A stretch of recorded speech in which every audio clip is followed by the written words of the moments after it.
Alhamdulillah wassalatu wassalamu ala Rasulillah wa ala alihi wa sahbihi wa man ittaba'a hudah.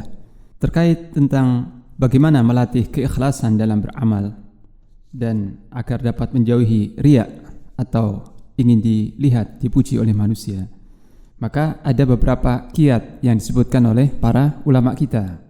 Yang pertama adalah memantapkan tauhid rububiyah di dalam hati kita.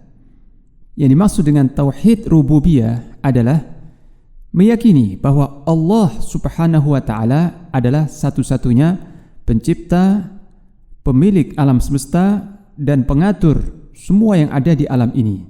Dialah satu-satunya yang mampu memberikan manfaat ataupun menolak mudarat, ya. Dan tidak ada sekutu bagi Allah dalam hal ini. Nah, jika seorang muslim sudah mantap keyakinan ini dalam hatinya, maka dia tidak perlu menoleh kepada makhluk, tidak perlu mengharap kebaikan makhluk, mengharap pujian, sanjungan, ridha makhluk dan sebagainya. Karena kalaupun makhluk, dalam hal ini manusia, ya, kalaupun manusia itu ridha dengan seseorang, memuji, menyanjung dan sebagainya, ini tidak akan membawa kebaikan sedikit pun, tidak bermanfaat sedikit pun.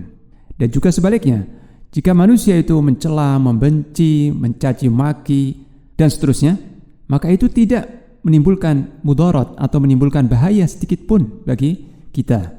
Jadi, apa urusan manusia terhadap kita? Mereka tidak bisa memberikan manfaat sedikit pun dan tidak bisa menimpakan mudarat sedikit pun.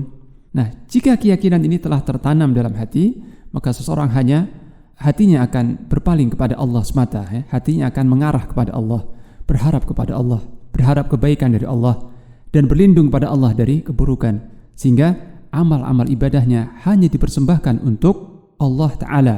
Nah, jadi meyakini tauhid rububiyah ini merupakan tangga yang akan mengantarkan seseorang untuk naik ke tauhid uluhiyah. Jadi ikhlas itu sebenarnya tauhid uluhiyah, ya. Beramal dengan ikhlas karena Allah itu bagian dari tauhid uluhiyah, menjadikan Allah satu-satunya ilah yang disembah. Nah, tangga untuk mencapai ke situ adalah tauhid rububiyah. Ya, ini kiat yang pertama. Kemudian yang kedua, adalah dengan mujahadah. Mujahadah ini berusaha dengan sungguh-sungguh dan berusaha untuk meluruskan niatnya karena Allah Ta'ala semata. Jadi butuh ada perjuangan dari jiwanya, ya. Jika jiwanya membisikkan untuk riya, maka harus dia lawan. Lintasan riya itu harus dia lawan dengan mengingat Allah dan meyakini hakikat manusia, hakikat dunia dan sebagainya, ya. Disertai isti'anah, ya, disertai memohon pertolongan kepada Allah. Jadi yang kedua, kiat yang kedua adalah bermujahadah, bersungguh-sungguh untuk ikhlas dan melawan riya. Setiap kali mampir ke dalam hatinya, setiap terlintas dalam hatinya riya, dia langsung berusaha untuk menolaknya. Dia lawan riya itu sambil memohon pertolongan kepada Allah, memohon kepada Allah supaya dikaruniai keikhlasan. Dengan kata lain sambil berdoa, ya. Kemudian kiat yang ketiga adalah senantiasa mengingat akhirat. Mengingat akhirat, ini mengingat alam kubur, ya. Mengingat nikmat kubur dan azab kubur, mengingat saat kebangkitan makhluk nanti pada hari kiamat di padang mahsyar, saat berdiri untuk dihisab oleh Allah Subhanahu wa taala, saat menerima kitab catatan amal dan sebagainya. Mengingat-ingat akhirat.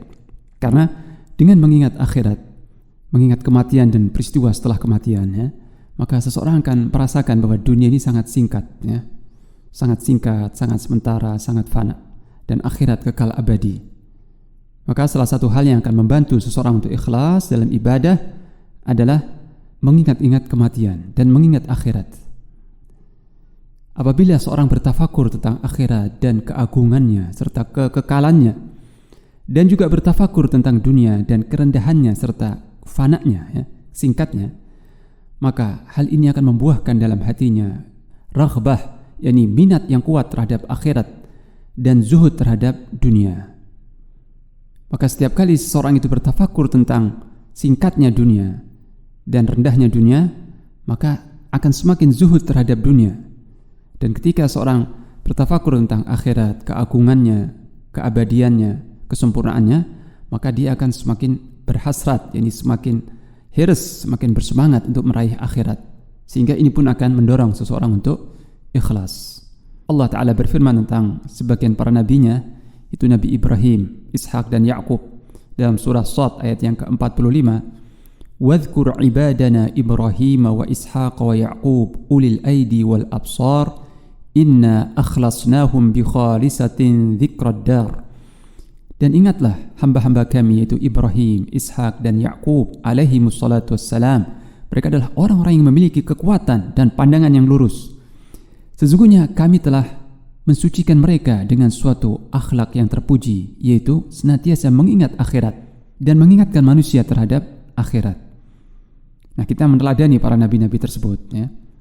Kemudian juga kiat yang keempat adalah dengan membandingkan antara maslahatnya riya dan mafsadahnya. Maslahat riya apa? Keuntungan riya apa? Dipuji, manusia akan puji, manusia akan kagum, akan menyanjung dan sebagainya. Tapi mudaratnya apa? Mudarat dari riya, amal kita hangus dan terhapus. Dan nanti di hari kiamat orang yang riya akan diseret ke dalam neraka, ya. Ini. Nah, ketika membanding-bandingkan apa kalau maslahatnya, keuntungan riya apa dan kerugian riya apa? Nah, kalau kita banding-bandingkan, nanti kita dapati kesimpulannya riya ini berbahaya. Maka dengan itu seorang akan berusaha untuk menjauhi, ya. Nah, ini beberapa hal-hal yang insya Allah akan dapat membantu seseorang untuk melatih keikhlasan dalam hatinya dalam setiap amal saleh, ya. Isti'anah, mohon pertolongan kepada Allah. Ini berdoa. Sebab ikhlas bukan suatu perkara yang ringan, yang mudah. Meskipun kita sudah bermujahadah, tetap saja kalau bukan karena pertolongan Allah, kita tidak mampu ikhlas. Oleh karena itu perbanyak doa memohon ikhlas, seperti Allahumma ja'alni minal mukhlisin, ya Allah jadikanlah aku hamba-hambamu yang ikhlas, atau Allah marzuqnil ikhlas fil qawli wal amal, ya Allah berilah aku karunia ikhlas dalam setiap perkataan dan perbuatan. Ini banyak berdoa kepada Allah, mohon pertolongan Allah supaya dikaruniai keikhlasan dan dijadikan hamba-hambanya yang mukhlis, ya. Nah, semoga Allah SWT membantu kita semua untuk dapat mewujudkan ikhlas dalam amal-amal ibadah kita.